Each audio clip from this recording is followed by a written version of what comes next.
I've seen a lot of people, they struggle to change in their health.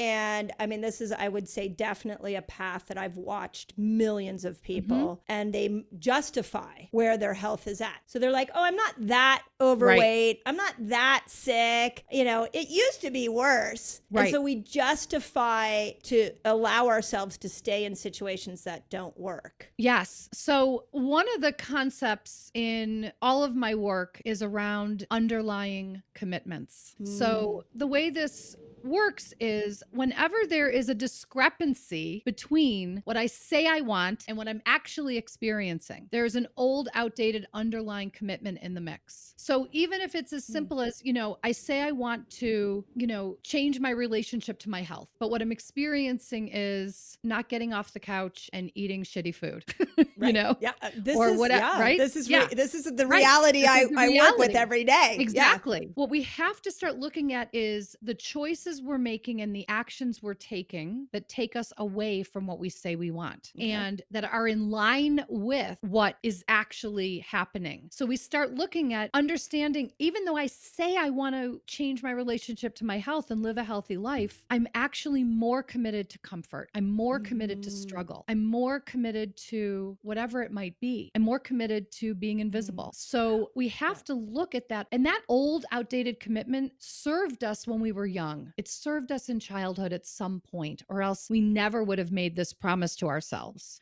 I might have decided I'm going to commit to being invisible because that will keep me out of trouble.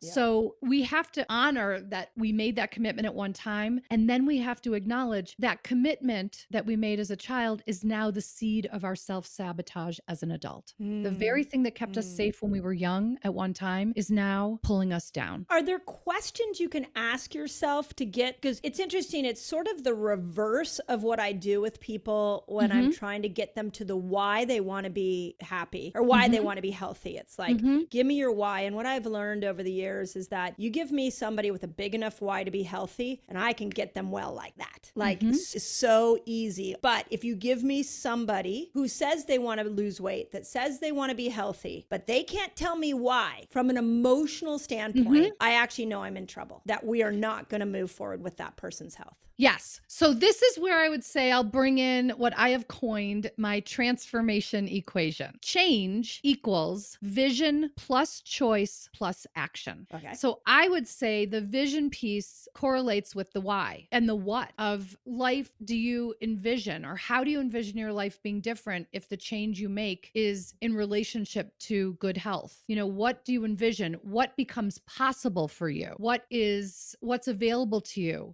The why part might be, being strong and healthy to see my grandchildren or whatever it is, but to really be able to hold the vision of what becomes possible when this change is made. Yeah. If you don't know that, you've never been healthy, you don't know that feeling. If you've never been in a positive, loving relationship, you don't know that feeling. So a tool I've used in my own life when I'm trying to make change and I can't get a hold of why I want to do it is I go to the opposite of it. And I think, well, what happens if you're not going to do it?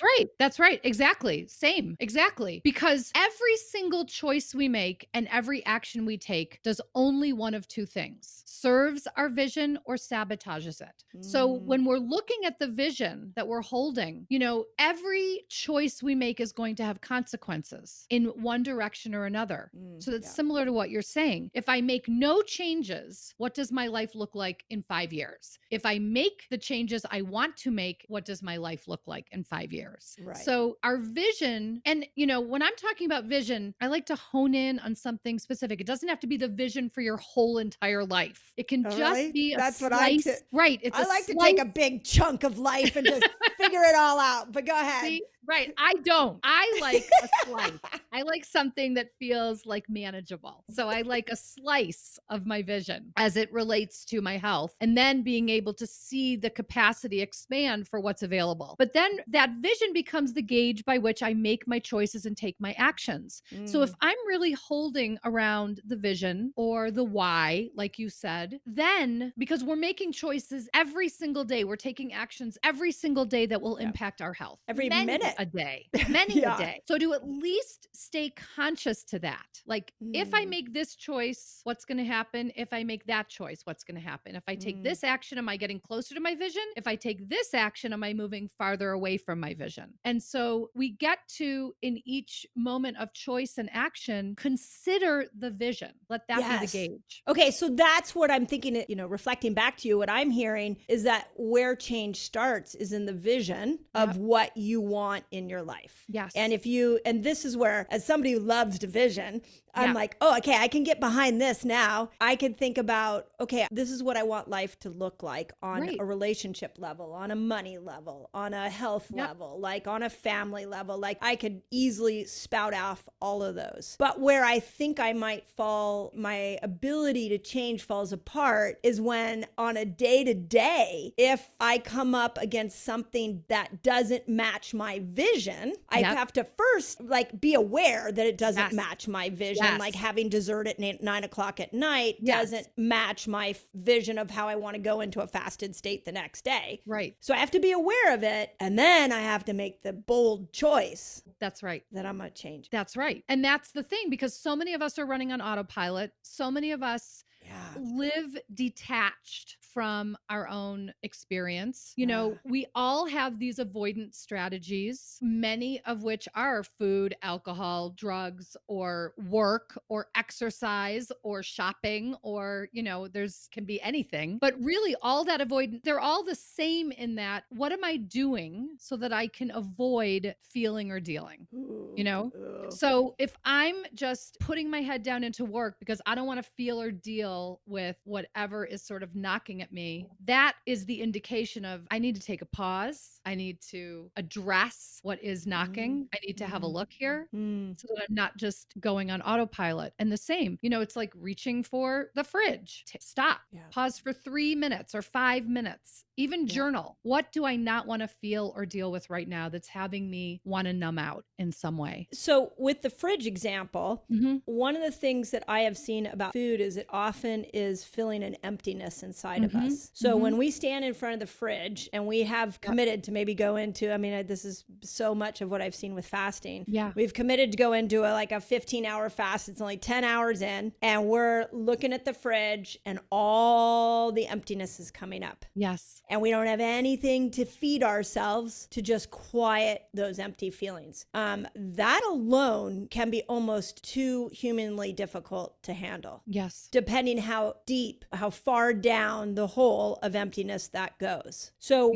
what do we do in that moment? Are there little Band-Aid strategies if we become aware of that? Oh, wow, I want to go eat because I want to fill this void inside of me. And when I look at what the void inside of me is, it's big and I don't know how to deal with it. So what do I do in that moment? Yes. So this is really the place where the self-connection, the self-love needs to be able to be contacted. And this is why I think about whatever practices of self-connection we have, we really need to build these muscles, because as I was saying before, when we're chasing something external, it's never going to fill that internal void we feel. We think food will fill it, or we think, work will fill it, or we think shopping will fill it, but nothing's going to fill it. In fact, it will make us feel ultimately more empty, or it will have us turn on ourselves. And so the cultivation of the relationship with ourselves, I believe, is at the heart of all of this. I believe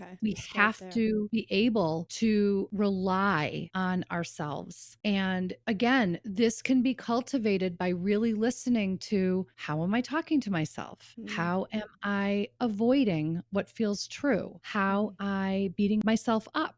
What is that inner critic crawl that's just running through me at all times? And how can I begin to shift that? And so for me, what I know is I used to be someone who woke up in the morning and my first thought was, what do I need to worry about today? And everything changed when I began to shift my thinking to, what is the most self-loving action I can take today? What is the most self-honoring choice I can make today? So I can begin myself with my attention on me. I'm just trying to go down to places that I know so many women have been at. And I've been there myself, where it's like, I don't know what that action would look like, because I got this 10 different things on my schedule. People need me to show up, do this, this, people need to take care of them. So I don't know what self-nurturing and love would be in that on a day like that. It can be small. So I'm all about micro action or micro choice. It can be today, I am going to spend 5 minutes with my coffee looking out the window before I do anything else. It can be that small. Yeah. And it may feel impossible at first. It may feel challenging at first. And the truth is that once you give yourself a taste of that, you will want more.